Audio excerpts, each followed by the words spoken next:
In 1959, a teenage bride mailed a birthday letter to her younger sister. Inside were crocheted handkerchiefs she had made by hand.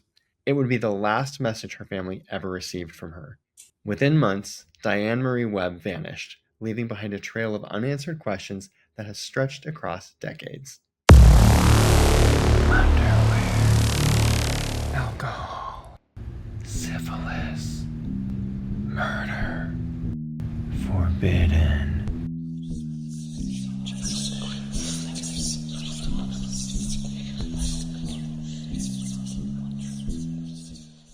Wow. So did you say a bride to be?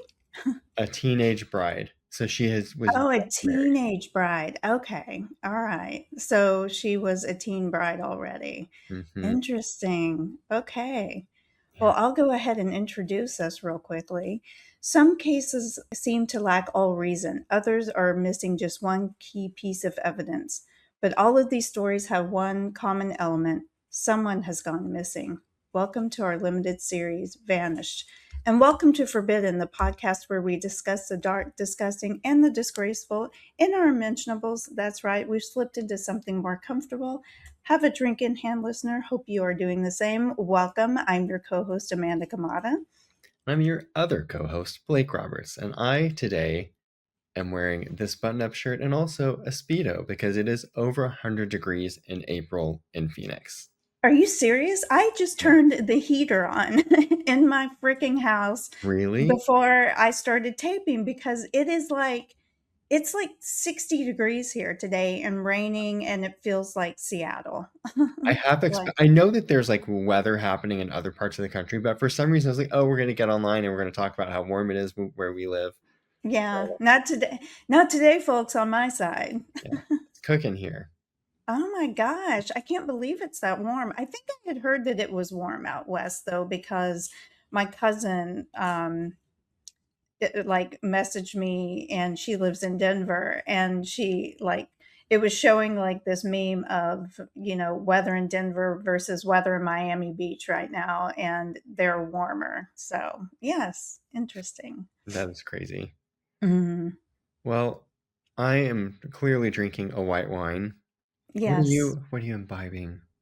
I'm imbibing on a North High Tonic's prickly pear lime THC drink this evening. Oh, lovely. It's very tasty. It kind of tastes like a margarita, like a prickly pear margarita. So very tasty. Have you heard of there's something it's almost like a tincture. It's called soberish. Have you heard of this? Mm-mm. One of my colleagues was telling me about it. She was saying that you just put like one or two drops into whatever your like non-alcoholic beverage is, Mm-hmm. and it gives you a similar effect of like Alcohol actually or THC, or does it have alcohol. THC? Really? Yeah. I couldn't figure out I'm assuming it's a THC, but somehow it gives you like the sensation of alcohol.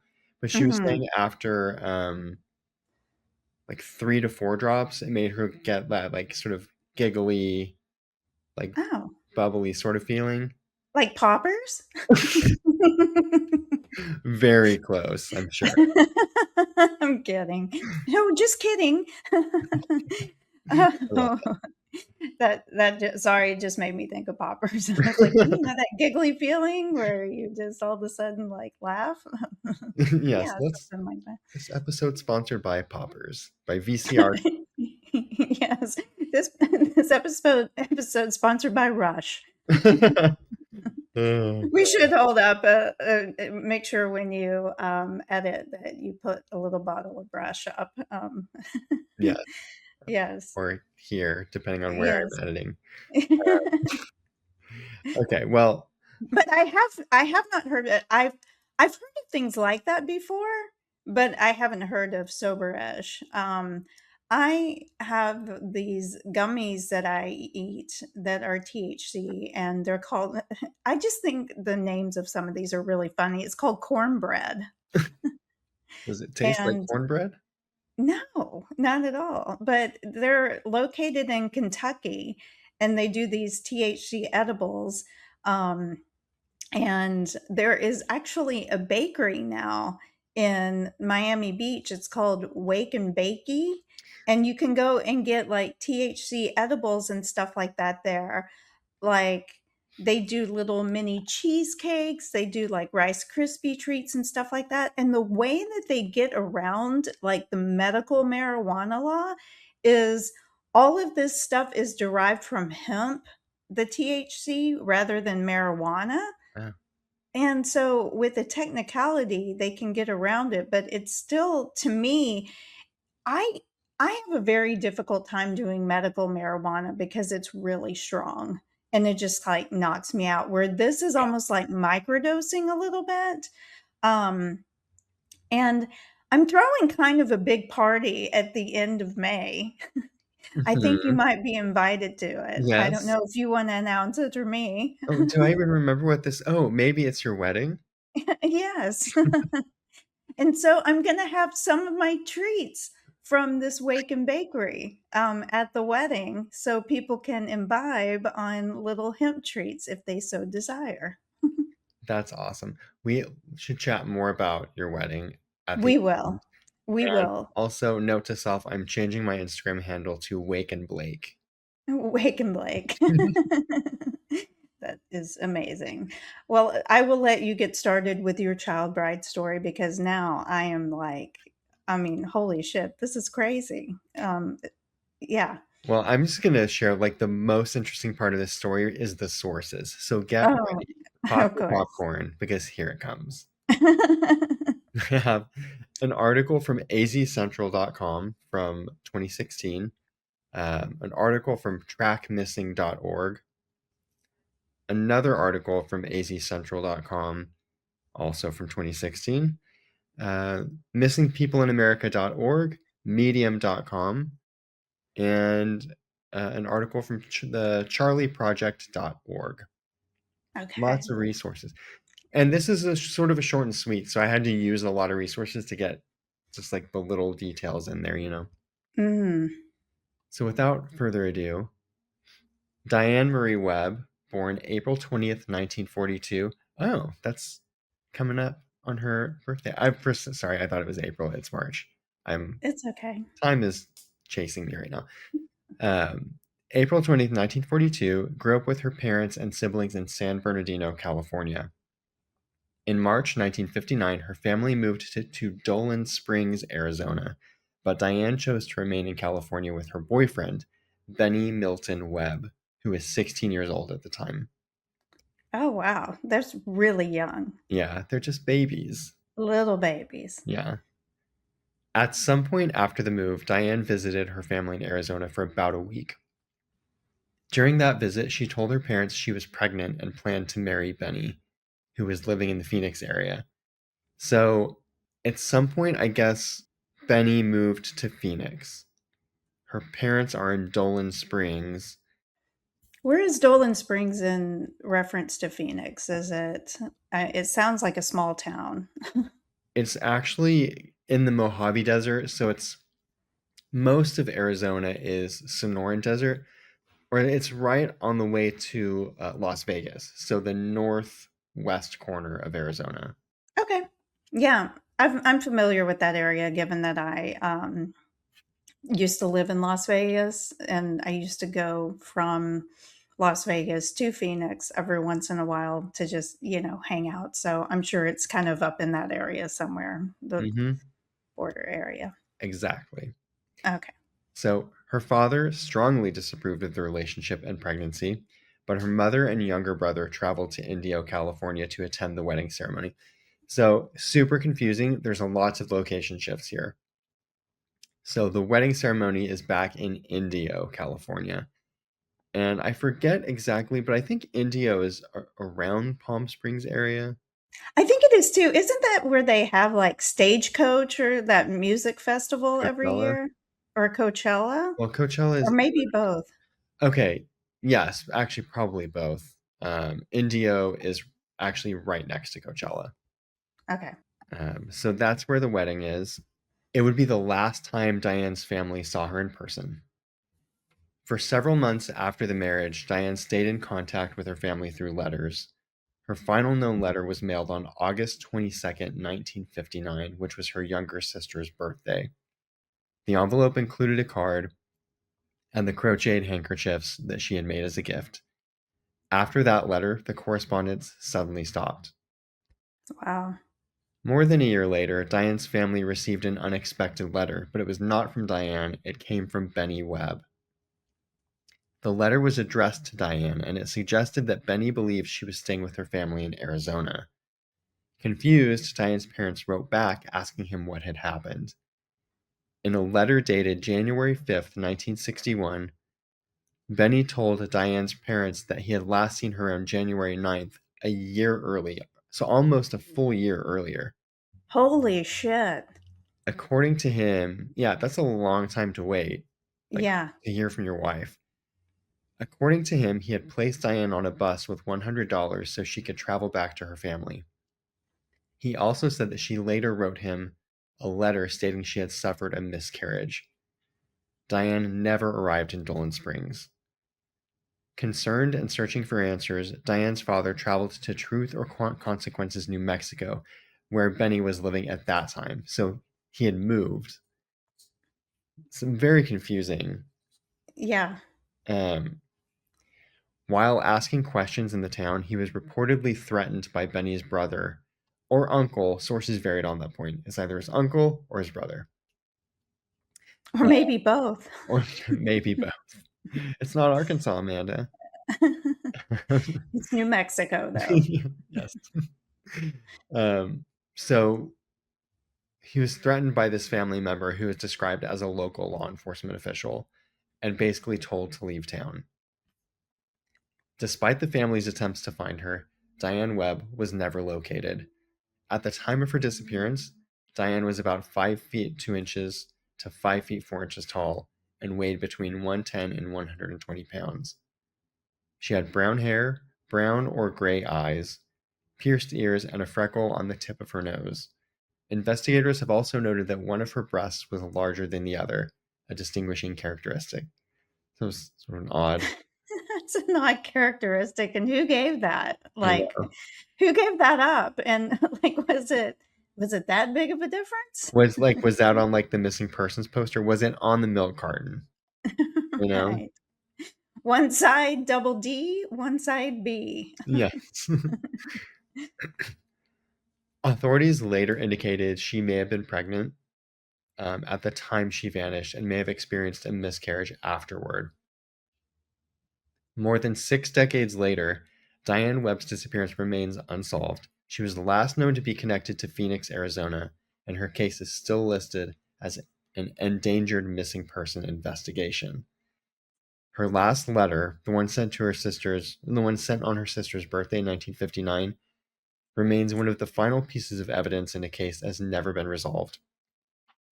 The last possible trace of Diane surfaced in August of 1961, so roughly 7 months after that letter from Bennie, when a woman using her name visited a dentist's office in California. After that, the trail goes cold. A CharlieProject.org article claimed Bennie Webb was still alive as of August 10th, 2022. He has declined to cooperate with investigators, refused to take a polygraph, and says he does not recall ever marrying Diane. Yet a Okay. copy of their marriage certificate still exists. In November 1967, skeletal remains of a young woman were discovered in the Catalina Mountains in southern Arizona. Investigators initially believed the remains belonged to Diane and attempted to return them to her family. That death was ruled a suicide. Diane's mother refused to accept that conclusion. She did not believe the remains were her daughter's, nor did she believe Diane would have taken her own life. Diane's parents declined to claim the remains. Decades later, in 2013, the bones were exhumed and tested for DNA. The results confirmed Diane's mother's doubts. They did not belong to Diane Webb. Oh, wow. It's just crazy that authorities would, and they're just like jumping to Here you go. wild conclusions. Yeah, here's some bones. Yeah, they're just like trying to check a box. Okay, well, that case is solved. Yeah. Diane's parents have since passed away. Her siblings, however, continue searching for answers. More than 6 decades after her disappearance, Diane Webb's case remains unsolved. And that is the short but sweet tale of Diane Webb. Wow. That is so much baked into a like short story. I I mean, I wonder if she just you okay, either the husband did it and he's guilty and he probably went to his deathbed if he's still now is he dead yet? Or I is he couldn't still find alive? anything on him. Other than he wouldn't talk about it. I googled the hell out of him, and I couldn't find anything on. There are like I could find listings for people named Bennie Webb, but none of them seem to match this person. Right. So Right. I'm not sure. Um, but I mean, if I had to guess, Yeah. the husband did it, right? The fact that he's claiming that he never actually married her Yeah, that's wild. is alarming, Yeah. and the fact that his family and law enforcement threatened the family of this missing woman. I don't know. It seems like they were trying to cover something up for him. Yeah, 100%. Especially it feels like it would be so much easier to do back then, Oh, you know? well, and Like, that's I've sort of seen pictures of people's driver's licenses and stuff from back then. They didn't even have their pictures on them or anything like that. I mean, it was just basically a card that says, like, "You can drive and here's your signature." right. Like, it feels like it would be very easy for people to disappear, things to be covered up, that And sort of thing. to go to the dentist office and claim to be someone else. Yeah, 100%. Yeah. Um, and that's I wanted to do sort of a I wanted to do an older cold case just because I'm sort of fascinated by them.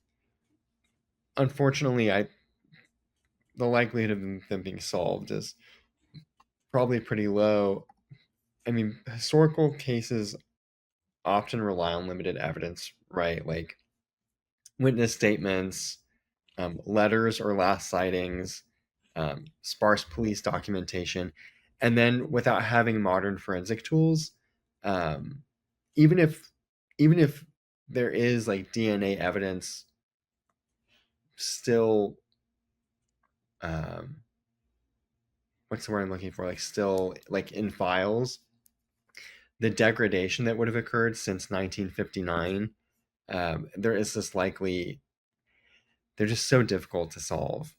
Yeah, And that's yeah. also why there's not a lot of information on this case. Is Well, well, and the fact that everything was so spread out, yeah, like from California to Arizona to New Mexico, hell, it could have even been somewhere around Nevada that, something, there's a lot of desert area in there that is to be combed over. yeah, and that's a really good point too of this sort of like sprawl of where all these things happen. There's no CODIS back then. Even the like police departments, like law enforcement agencies, didn't have like an easy way of communicating with one another and sharing Mhm, information.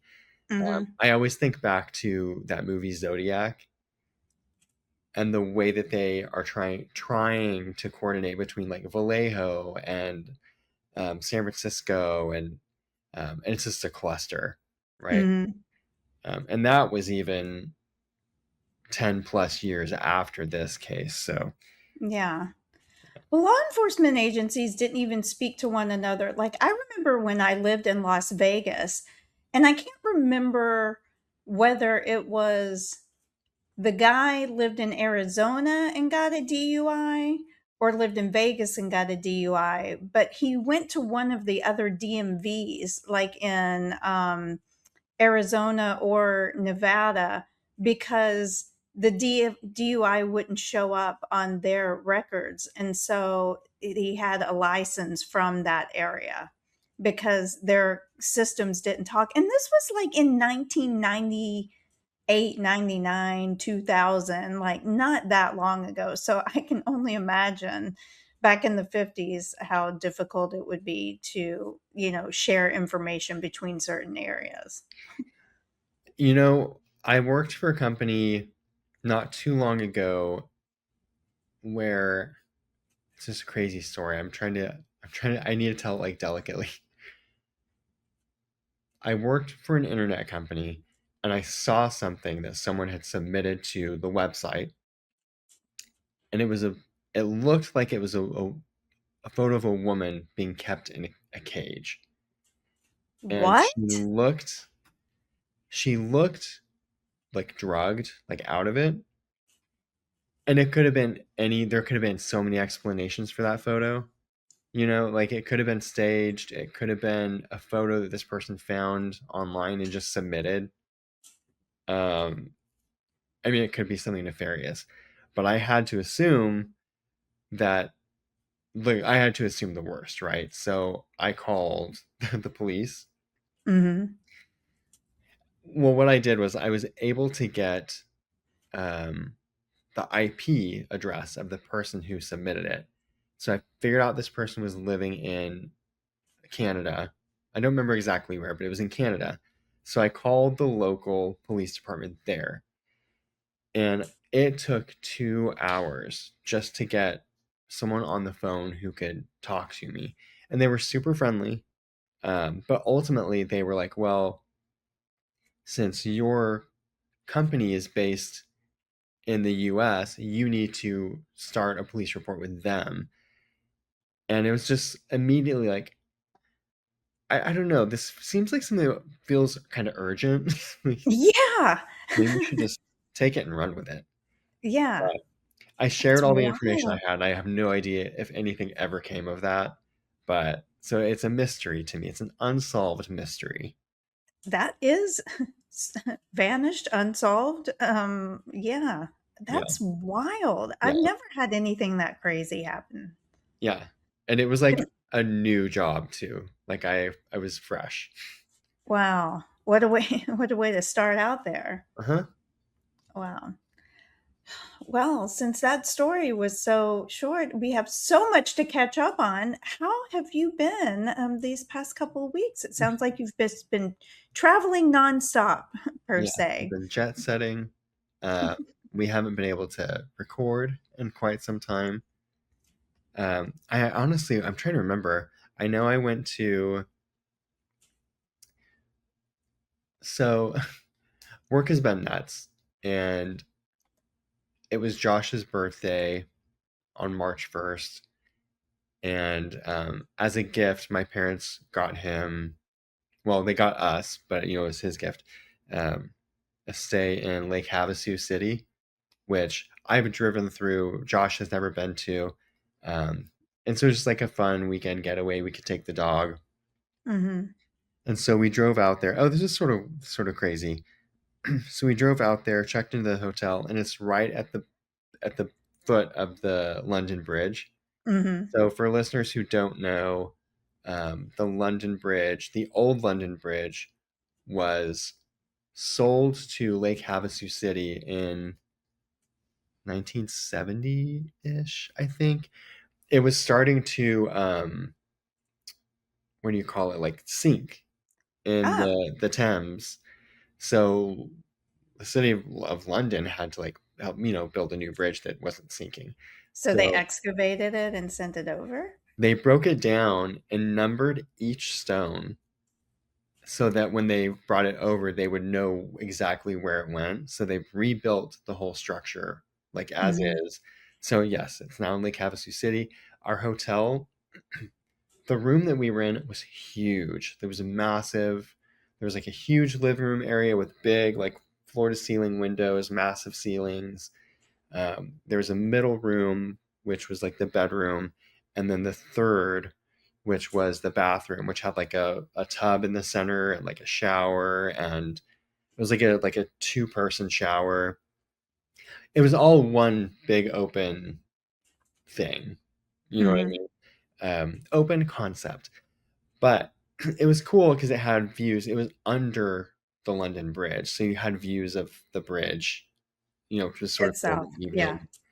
Um, but we're down there, And right after we check in, someone starts like banging on the window, like on the side, right next to the stairs that go up to the London Bridge.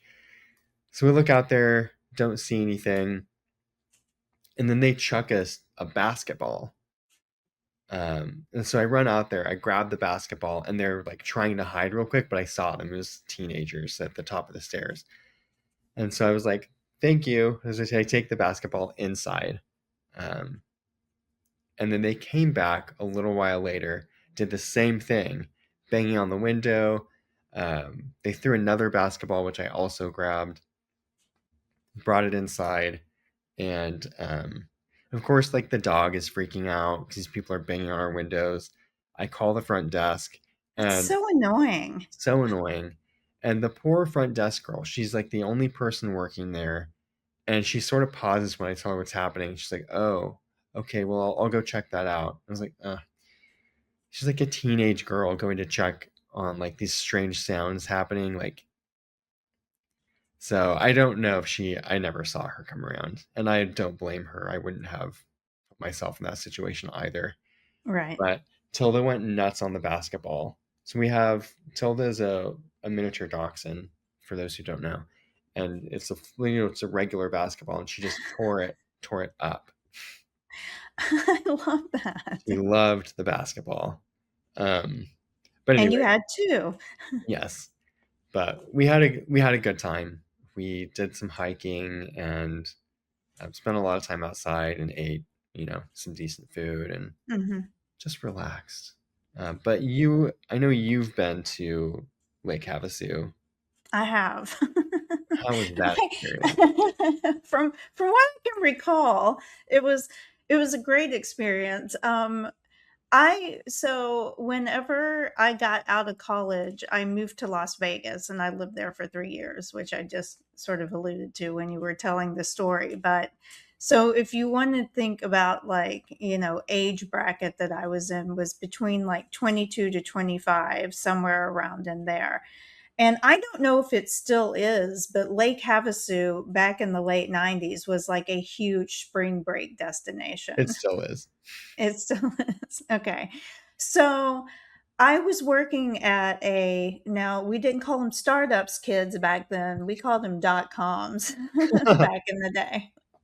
And so it was like a bunch of us who were really young. Nobody was married. Nobody was really dating anybody or whatever. So a group of us were like, hey, let's road trip from Vegas to Lake Havasu for spring break for a few days.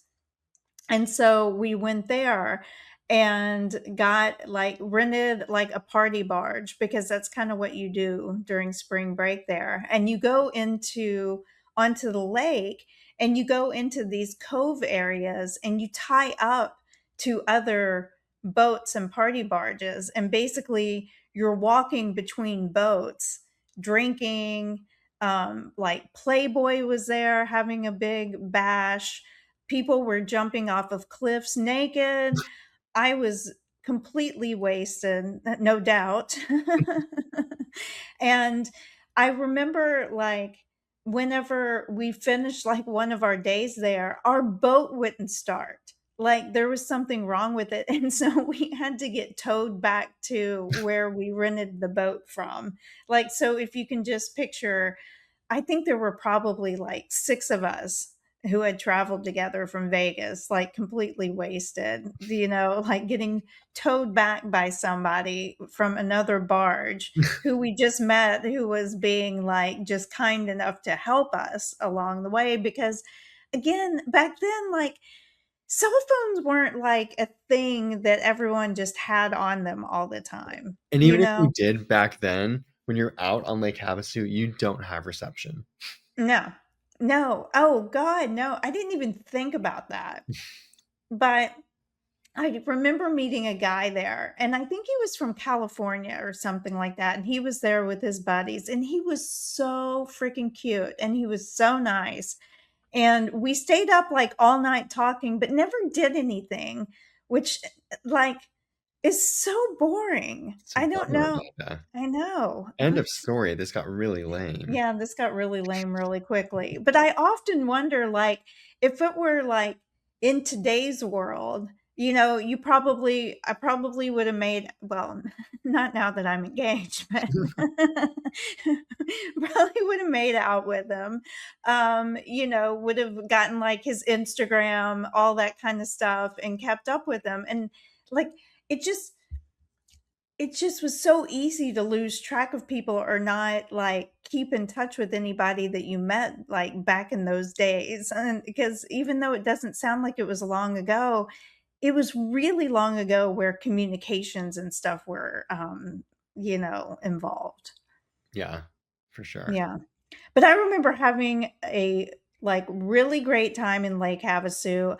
I think I may have gone topless a few times, like, and I was with coworkers, but I didn't care. Like, it was, but everybody was like topless and stuff like that. I don't know. It was just a grand old time. And I remember on the way back, we, in the car that I was in, we put on Lionel Richie's Greatest Hits and did karaoke the whole way home. I love that. Yeah. Yeah. Speaking of karaoke, I've been putting together, I yes, I am getting married at the end of May. For those of you who haven't realized that by now. Blake is obviously coming to the wedding, along with Josh, and quite a few people, from New York, from Arkansas. I have a friend from Berlin coming, which is very exciting. I can't wait for you guys to meet. Yeah. But I actually hired my DJ last week. Oh, So I'm going to need your help putting together a list of songs for the wedding because I want to make sure that we have the opportunity to kind of get up with our own microphones, of course, at some point, and sing along to something or two. But one of my friends that I've made from Miami who lives in my complex is coming to the wedding, and her husband works in like the nightlife sector here in Miami, and she's gonna like help me figure out a place where we can all go after the wedding to go dancing and stuff that night. oh, fun. So that's going to be fun. Yeah. I'm Yeah, I'm excited about excited. that. Yeah. Yeah. Me too. Jinx. Yes. We owe each other cocaine or whatever that thing is. Um, Okay. Miami. just around the corner. Just around the corner. Yeah. Um, yeah, I'm excited. I actually officially got my PTO today. So Oh, it's nice. official. It's official. You're coming out. And I Yes. think it's going to be fun just because it's going to be less of a ceremony, more of a party. And then also, I feel like I'm kind of wrapping around because there are so many people coming that are like friends of myself and Ron that it's almost going to be, in a way, like my own little 50th birthday celebration, too, kind of wrapped up into everything because Yeah. I do turn 50 in October. October. Oh, so not a child bride here. A second time around bride, however, of course, no Getting it doubt. right the second time. Yeah, well, we'll see. What's one more at at this age? But I feel like I'm not going to see like I think I'll see you before my 50th birthday, and in fact, I want to see you for my 50th birthday. So I think that we'll plan something separate, like I don't know, maybe a trip to LA to go to the Abbey or something like that. I think would be kind of fun. Easy. Um, Yeah. yeah, I'm out there all the um, time anyway. yeah. It feels like you live there at this point. And it does. Yeah, yeah. What have you been are you going, so you're going back again next week, right? That's Yeah. crazy. Yeah, I was out there last week. Oh, so after Lake Havasu. Uh, Right, Lake Havasu. So we got onto this Lake Havasu and then a different thing, but, that's the story I'm of my glad you life. guys I'm glad you guys went to Lake Havasu though, because I feel like it's a charming little place, and I always kinda wondered, like, what made London choose them to get the London Bridge? Like, did they have to like the Olympics like apply for it and a bunch of different places did, or just it just Yeah. so happened that the lake was the perfect size for Yes. it? That's Okay. that's my I don't know, but that's my guess. That's exactly where my head was at too, is it's probably like a very specific, I mean, there's probably not that many options. So I'm sure they were like, Yeah. well, we're just glad someone is gonna maintain it. Yeah. Yeah. And it's not like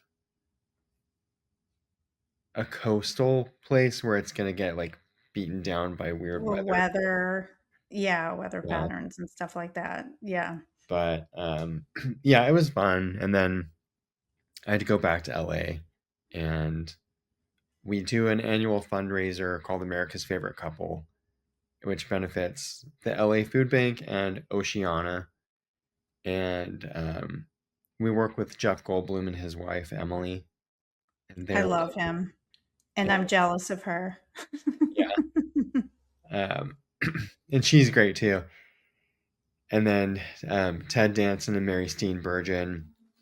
And then another couple, we're waiting on like the final signature. We've already filmed with them, like just in good faith. But I Mhm. don't want to share the names yet. But that campaign is coming up again soon with those folks. So we got to film with them. It was a long day. It was like an all-in-one.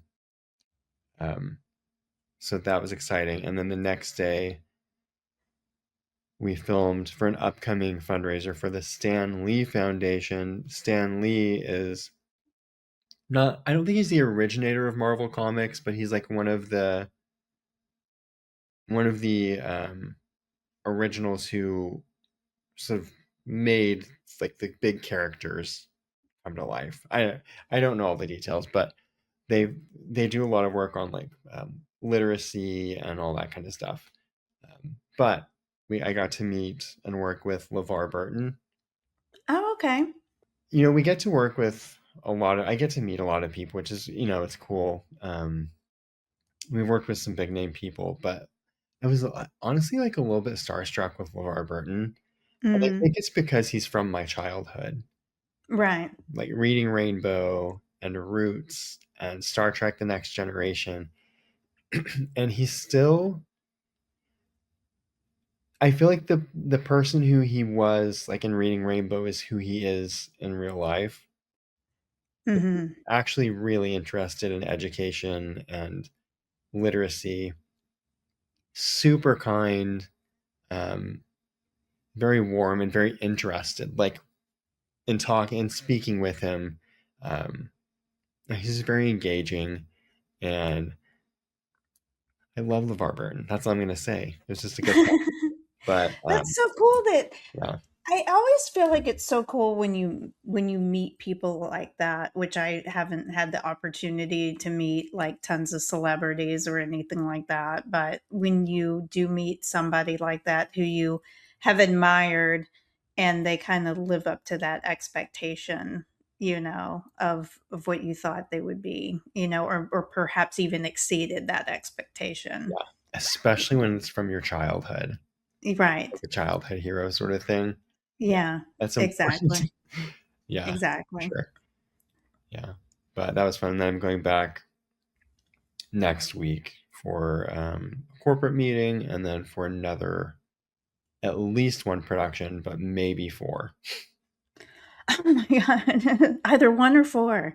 Yeah, so it'll Wow. it could potentially be a long week, but maybe it won't be. This is the Right. nature of the business I work in. Yeah. I feel like I feel like everything in your world is kind of like when Ron has to do stuff like in advertising with regards to shooting commercials and stuff like that. Like there's so much preparation and stuff that goes into it. And then at the last minute is when like everything is just like boom, boom, boom, boom, boom.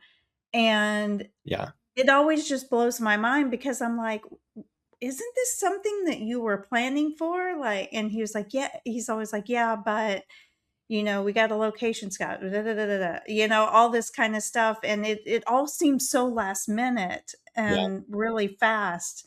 Um, and I guess your world is kind of like that as well. yeah. It's like months of working with partners to get all the agreements in place, and then as soon as it's signed, a lot of times they're ready to shoot Yeah. pretty quickly. So we just have to, our team just has to be ready to move. Mhm. So it's just, yeah, it's sort of And crazy. you guys are very nimble too, as a team, right? I mean, because don't you do everything pretty much in-house? Yeah, we sort of act as like an in-house agency. Um, we have all the teams in place to execute everything for the most part. Mhm. Some celebrities like to work with their own teams, which is also cool. Yeah. But yeah, and they're all different, right? They all have like different. I don't want to say requirements, but there's just nuanced differences. So yeah, it's nimble is the right word. Yeah. Yeah, Yeah. but anyway, enough about work. I wanted to ask you something else, and now I don't remember what it was. I went to Tampa for the first time this That past was it. weekend. That Oh, was was it? Yeah. Yes. I was going to ask you about your weekend because you went to go see the Yankees. I did, and for now the 4th time in a row that I have seen the Yankees, they have lost.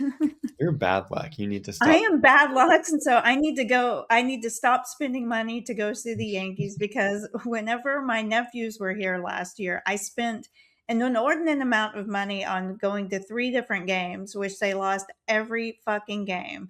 And then we went this past weekend to Tampa, which I had never been to. Um, it was it was a cute city. I I don't think I would live there. Like, it didn't seem have you ever been to Tampa? Yeah, I've been through Tampa a few times. Yeah.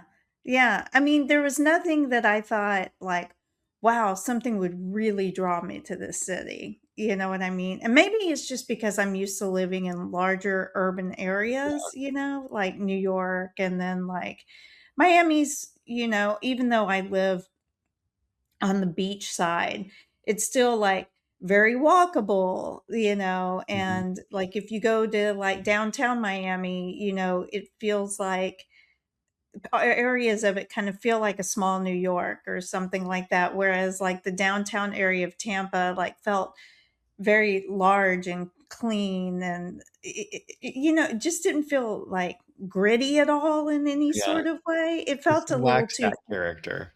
yeah, it didn't smell of piss everywhere. I'm not into it. Um, but the people there were lovely, like, we stayed at this it was like an old courthouse that was turned into it was called La Meridian the courthouse, and it was like an old federal courthouse that had been turned into a hotel. So, just like all of the rooms were like more than likely like old offices. So they all of the rooms had these really heavy like old wooden doors, and the corridors and the hallways were Mhm. all very wide, and it almost in a way like how federal buildings sort of have a certain smell to them. Yes. They almost smell like old paper or something like that. It's or like old documents or something like that. It almost felt like it smelled like that, but not in a bad way, just like in a nostalgic kind of way. Hmm. Um, but it was a really cool little hotel. Like I would definitely go back and stay there. There was a nice little restaurant and bar inside the hotel that served a very nice espresso martini. We went and ate at a steakhouse that you would have loved. It was called Burns Steakhouse. And when you walked in, it almost felt like a haunted house in a way. Oh. It was really cool. It's like this old house that's in the middle of this like very charming neighborhood that's adjacent to downtown Tampa. It kind of reminded me of the neighborhood that you and Megan took me around whenever we went to Phoenix, where there were like haunted places and stuff like that. That cute neighborhood that Hmm. had like old craftsman homes and stuff like that. Um, Really cute neighborhood. But the steakhouse reminded me very much of the one that you and Josh and I went to in Phoenix Durant. because, Yeah. yeah, Durant's, because it had like fantastic martinis. Like the meals all came with like salad and a baked potato and French onion soup and, like old style steakhouse. But then, like, afterwards, you didn't have dessert at your table. They took you upstairs to this like dessert room Oh, and sat you in like a little booth where you had like individual like dessert tables, and there was like a piano man playing who was definitely on the spectrum for sure. love it. Like, yeah, I mean, like he had like a phone that you could call in to him, like an old school phone. You could call in from your booth and like request songs and stuff like that. And if he didn't know it, he'd be like, "Nope, sorry," and then hang up on you. That's I awesome. don't know. It was really cool. It was a really cool place. So I mean, I would definitely go back to Bird Steakhouse if I went to Tampa. And if Yeah, you ever go to Tampa, you should check it out for sure. that's amazing. Durant's, by the way, they closed it down for like nearly a year. It's under new ownership now, so they've revamped it.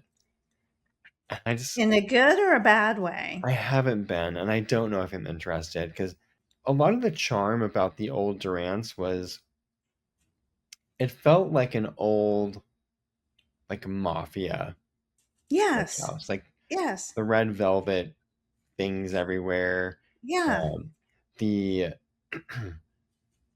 the bartenders were like older women with like this like smoker's voice, and I just loved Who it. had probably been there for like 30 years or more. And they were excellent. Like they made a Yes. solid martini. Fucking great martini from what I can recall. Yeah. And I don't need like there are so many new places that have what do you call them? Mixologists who make like there's so many of All those the places already. fancy stuff that smokes and Yeah. gastronomy and all Yes. that kinda I don't need a crap. craft cocktail at Durant's. I want like an old-fashioned martini, and I want it Mhm. done right, and I want that person to have a smoker's cough, Yes. you know? Yeah, because those are the people who really know what they're doing with a, like, martini. Yeah. I mean, Yeah. I'll probably go back and check it out at some point, at least like for a drink, just to see what it looks like in there. But Mhm. I have low expectations. Yeah, that kinda sucks because I love the charm of that place, for real. Yeah. I'd have to find out if there's, like, a steakhouse in Miami like that. Yeah. I'm sure. I There's bet gotta there's be. yeah. There's gotta be I mean, there's, like, this place called Poppy Steak that's in South Beach, but it's, like, over the top, like, celebrities go there. It's kind of like a show. They, like, have this thing where you can get, like, this steak that's, like, like, I'm just pulling a number out of my ass, but I wanna say it's, like, $1,500 or something like that, and they, like, bring it out, like, in a briefcase and show it to I mean, it's like a whole thing, and it sounds so fucking cheesy, you Yeah. know, that I've never wanted to really go and check out Poppy Steak. Yeah, Yeah. I don't need a show like for no. that much money. I mean, if I'm going to what's that like medieval times or whatever. Mhm. If I'm gonna waste money on dinner and a show, it's got to be cheap. It's got to be something like medieval times. Yeah. Does But that I do those even exist anymore? yeah, there's That's one out amazing. here. That's amazing. I've actually never been, but I kind of want to. Yeah. Seems like sort Yeah. of trashy, but fun. Yeah. We should totally do that next time I come out there. I Yeah, think that we'd have a lot of fun. yeah, definitely. Yeah. All right, that's it. We're going to medieval times. Um, Amanda, we're getting close to that 50-minute mark. Oh, shit, we gotta wrap this shit up. Yeah, these people are so tired of hearing us talk, and you and I have stuff to dish on offline. Yes. Maybe we can talk about next week, or maybe we won't. Teaser, you got to check in and listen. Yeah. Well, Blake, I'll go ahead and tell everyone where they can continue to listen, watch, rate, review, all of the above. Continue listening or watching us on YouTube and Spotify and Apple at The Forbidden Pod.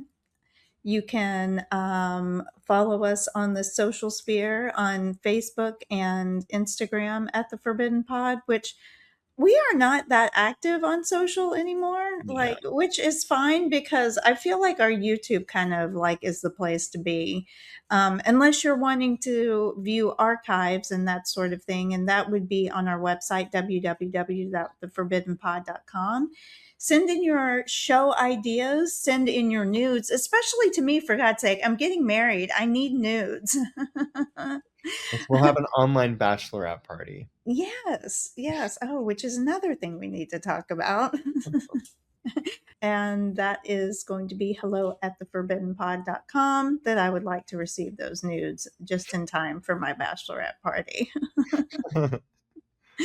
Blake, thank you for that titillating story this evening. And I say titillating because she had breasts that were not even, which is titillating. Exactly. And, as always, thanks for the memories, I should say. And listeners, as always, we thank you.